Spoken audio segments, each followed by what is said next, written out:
আসসালামু আলাইকুম রহমতুল্লাহ। জুলাই বিপ্লবের যদি আমাদের কোনো হিরো থাকে, আমাদের যদি কোনো মাস্টার মাইন্ড থাকে, তারা হচ্ছে আমাদের শহীদরা।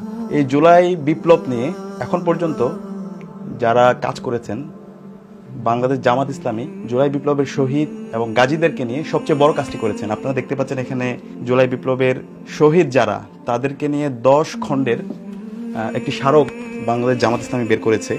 দ্বিতীয় স্বাধীনতার শহীদ যারা, এখানে মোট 800 শহীদের জীবনী এবং তাদের শাহাদতের বিবরণ নিয়ে আসা হয়েছে। এবং আমরা জানতে পেরেছি এই শহীদদের যে স্মারকটি আছে সেটি ইংরেজিতে ট্রান্সলেট হচ্ছে, আরবিতে ট্রান্সলেট হচ্ছে।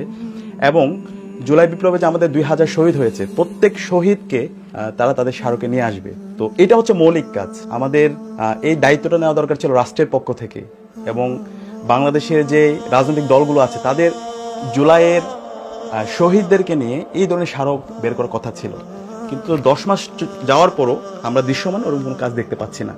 পাশাপাশি অন্তর্বর্তীকালীন সরকারের জুলাইকে নিয়ে যেভাবে কাজ করা দরকার ছিল, শহীদদেরকে যেভাবে ধারণ করার কথা ছিল, সেটাও আমরা দেখতে পাই নাই। তো বাংলাদেশ জামাত ইসলামী যে অসাধারণ দায়িত্বটি নিয়েছেন, ওনারা কাজটি করেছেন, সেজন্য তাদেরকে সাধুবাদ জানাই। আমি মনে করি এই জুলাইয়ের স্মারক গ্রন্থগুলো বাংলাদেশের প্রতিটি স্কুলে, প্রতিটি মাদ্রাসায়, প্রতিটি লাইব্রেরিতে, প্রত্যেকটি বিশ্ববিদ্যালয়ে এবং প্রত্যেকটি সরকারি প্রতিষ্ঠানে থাকা দরকার। তো আমরা আশা করব জামাত ইসলামের যে প্রকাশনী, সেটি তারা এই প্রকাশনটি অনেক সহজলভ্য করবে এবং সারা দেশে, পাশাপাশি সারা বিশ্বে ছড়িয়ে দেবে।